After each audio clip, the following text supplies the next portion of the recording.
Ruben, your first game at Old Trafford, it was kind of written in the stars, wasn't it, that it was going to be a win? Yeah, I was hoping, and everybody here, you feel the enthusiasm in the people. I don't want to disappoint the fans, and we. All of us want to believe in this new idea, so we need to win games, and we did that. I think we improved from the last game. I know it's a different game, a different competition, but we improved certain things. We show more moments with the ball, control more the tempo. I think we suffered 2 goals in transitions, but we were controlled the game. But it was really important for me to see that we suffered 2 goals in the difficult moment, and they continue to play in the same way. That is important, is a message for me. And then we turn around the result and think we deserve it. We should kill the game before the end of the game, and then the last 10 minutes was all together, suffering, all the stadium, and we won. I wonder what's more important, the win or everybody being able to see the improvement, because it was quite clear that there was an improvement. What do you think is more important? The win is always more important because it's not everything, but in this moment, win is more important. When you are in the club like our club, you have to win first, and then we will reach a point that win is not enough. You have to play well because you are in Manchester United. So we have to manage all these things without training. But I felt the same. We have a lot to improve, but we improve already since the Ipswich game. Loads of individual performances tonight that I thought were excellent, but none more so than Mazraoui, who didn't put a foot wrong all night. It's an incredible player. It's our future because he played in different position. It looks like always fresh, but we have to be careful. There's a lot of games, and he here to stay. This kind of players is what we need. Just finally, there has been so much attention on your system, on the formation. Why? Why is everybody so focused on that when actually during the game there's 3, 4, 5 different ways that you play? Yeah, and today we defended as a 4-4-2. It was really clear. So I don't know why. You have a lot of teams playing with 3 central backs and they build up with 3. I don't know. It's maybe because I played all my career as a coach in the same system, so I don't care also. And I'm happy that they call it these 3 central backs. I'm happy about that. Ruben, thank you. Thank you very much. Ruben, congratulations. How do you feel? How does it feel to win your first game at Old Trafford, and how was the atmosphere? The atmosphere was incredible, and was a little bit of relief. You know, the first win is always the most difficult one in the hard game, but I think we deserve it. The win, we create more chances, we control more of the game, we suffer 2 goals in transitions, and we have a lot to improve, but like I said, I think we deserve the win. That's a question. Any areas you think that, or you feel that the team can still improve? Oh, all of them. It was a good game with good moments, but we have a lot to improve. What can fans expect from the team moving forward after this winning? Winning games is the most important thing, and they want to see a structure, an idea. They want to see a team that controls the game, that dominate the game, and can score more goals and try to have clean sheets. But it will take time. But we won, and you continue to the next game. Final questions, Robin. Next match is going to be in the Premier League against Everton. What's your focus for this match? It's recover the players. That is an important point, and we will study the opponent. We have to be prepared for a difficult game, different from this one. More long balls, second balls. We have to be ready for the fight, and then we have to improve with the ball in some details. But let's enjoy today and then think about everything tomorrow. Congratulations again. Thank you. 2 goals. I think more importantly, the win for Manchester United. How does that feel? Yeah, obviously very good. New system, new ideas. I think again today we made a step in the right direction, but obviously it's going to take some time. Again, like you said, 3 points at home, and it's good. I think that's what everybody kind of expected. It was not the finished article straight away, but a step in the right direction. Did it feel like that on the pitch today? Yeah, 100%. I think the idea is getting a little bit better under the skin, but obviously it needs to take time. The manager just came in, we work very hard on the training pitch. We haven't had any days off, so we just work on the training pitch. And for me personally, I think the style suits me very well, and I'm very happy for the new boss is here. You got yourself in two very similar areas for the 2 goals, despite the 2 finishes being quite different. Which was the favourite, the touch and finish, or getting in behind? I don't know. I've been told the first goal was very good, the second one is a real Rasmus goal, if you like to say that, like sliding in the ball on running hard on the first post, and a good pass from manutd. I think that's a really good assessment. The first goal is incredible. When you see it back, you'll realise just how good the first touch was before the finish. But if I was going to say what goal's the Rasmus Hojlund goal, that would have been it. What more is there to come? Because obviously you got much better service, those either side of half time, when everybody was sort of on the same page. Do you think there's more of that to come? Hopefully. I think it's we're still very early in the process of learning this new system. Obviously, there's players who has to play in different positions that they have been used to, and obviously also new roles for different players and for me as well. But I think this style of football, I wouldn't say it's the same, but it reminds me a little bit about how I played in Atalanta, which is a 3-4-3, and it's a very direct and very front-footed football, and which I love. Congratulations. New victory for Manchester United over Bodo Glimt here at Old Trafford in Ruben Amorim's first home game in charge of the club. And Spurs conceded late on at home against Roma, that one finishing a 2-2 draw. But what about that for Rangers? Away from home, they beat Nice by 4-1, and that means that the Europa League phase table looks like this, with Rangers currently in the automatic places. They're in the top 8, there they are in 8th place, Spurs just behind in 9th, and Manchester United's victory tonight means they move up into 12th in the league phase table. So where do you think this leaves United in terms of that automatic qualification? It's there for the taking now, isn't it, Owen, with 3 games left to go? Do you still expect them to qualify automatically? Yeah, definitely. I mean, they control their own destiny, and that's all you can ask for. I think obviously it's still a little bit of a work in progress. But if they get it right with Tottenham, you know, they're one of the favourites to win this competition. If you can win this and then get into the Champions League, I mean, that would be amazing.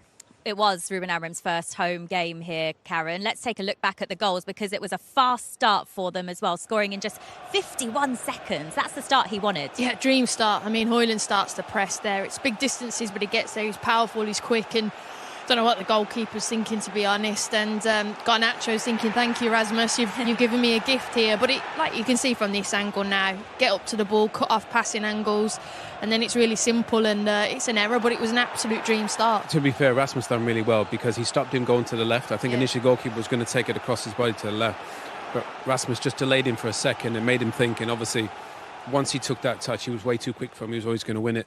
But brilliant pressing. That's what Rasmus is really good at. Obviously, he's quick, he's powerful. But pressing-wise, he should be an absolute beast up there. United's habit of conceding goals in quick succession, though, did not leave with Erik ten Hag, unfortunately for them. Bodo Glimt scoring twice in the space of 4 minutes. Yeah, and to be fair, we didn't give them enough credit before the game. They're a really good footballing side, you know, with some big wins in European competitions. Manchester United only got 2 in midfield there. They're a bit too easy to play through. Obviously, we see one of the centre-backs steps up. Ugarte fills in for Mazraoui there, and then the cutback's on. But I'll tell you what a finish that is. And again, this is what Amorim wants. He wants Mazraoui to step in there. Obviously, he steps in. Ugarte covers for Mazraoui is meant to be. And where does the ball end up? Exactly where Ugarte was. So a few little things they're going to have to work on, especially when people step out. But take nothing away from the finish. It was top draw. I think Mazraoui stepped in when he came over there. He said that's what he wants from him, but it's just about the rest of the team. And then this goal, look, when you go player for player pressing, I'm not going to be too harsh on Malacia because he's been out for a year and a half. So it was a risk putting him in from the start. He's only played 45 minutes, I think, for the under-21s. So when everyone's going player for player and that ball in behind, it's a foot race, he's a good player. I think that's just a fitness, and I don't want to be too harsh on him, like I said, but it's a good finish. But that can't happen moving forward. You know, he's either got to get up to match fitness or he's going to play a different way. And when you notice when he brought Dalot on and Shaw on as well, just a little bit on the back end, it was more comfortable at the back. Yeah, how worrying is it for United that they can be exposed like that in this system? Well, teams are going to look at that and they're going to, they're going to work on that, because obviously when the centre backs are going to step into midfield and try and turn it over, but actually the one ball over the top, you're in 1v1. So I think you'll see teams do that, especially Everton on the weekend. Look, you're a little bit vulnerable there, and if Malacia lets it bounce like he does, anything could happen. So obviously it was there was a lot of positives for Mazraoui stepping up, but also if they play over the top, you're in trouble. Credit to United for fighting back in this game as well. They're 2-1 down. They've just conceded those 2 quick goals, as we just pointed out there. But just before half-time, what a great time for Hojlund to get this goal. But again, it's Mazraoui. He steps in, he wins it. Great composure. He's so calm. You never see him make a mistake. I'll tell you what, though, the touch from Rasmus and the finisher is absolutely exceptional. Great goal. Yeah, and to be fair, this is what Amorim wants. This is how he plays Sporting. Everybody's super high in the opposition's half, but the touch and the finish from Rasmus, and that's exactly what Manchester United need. Somebody that can fill in and be that number 9. Rasmus can do that. That will give him a ton of confidence, Karen. It's just instinct. You don't even think. It just comes to his control and then bang. So it's a tidy finish, and then this one then was the icing on the cake really for Rasmus Hojlund as well. Nice little build-up play, patient. I think Mount does really well to get the flick in behind and then the run in.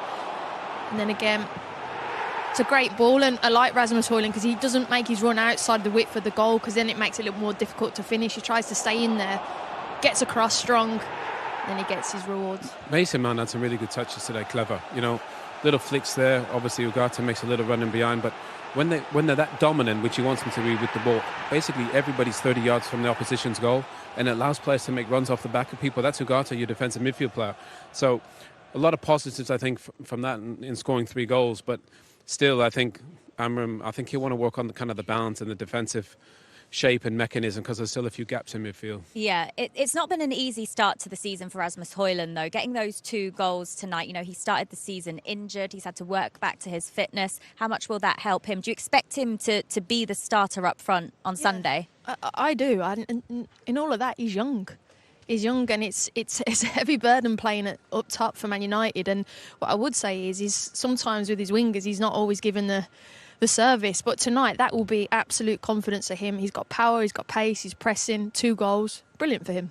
Everton here on Sunday then, Owen. We've already spoken about the fact that this is a work in progress under Ruben Amorim, that he's going to have to learn a lot. The players are going to have to take in a lot of information whilst they're competing to win points. And as you say, there are some players, Karen's pointed it out, that aren't necessarily suited to this system. And the word from inside Manchester United is they aren't going to be given a lot of budget in January to bring in new players. Their preference is that Amorim improves the players that he has here. But how difficult is that going to be?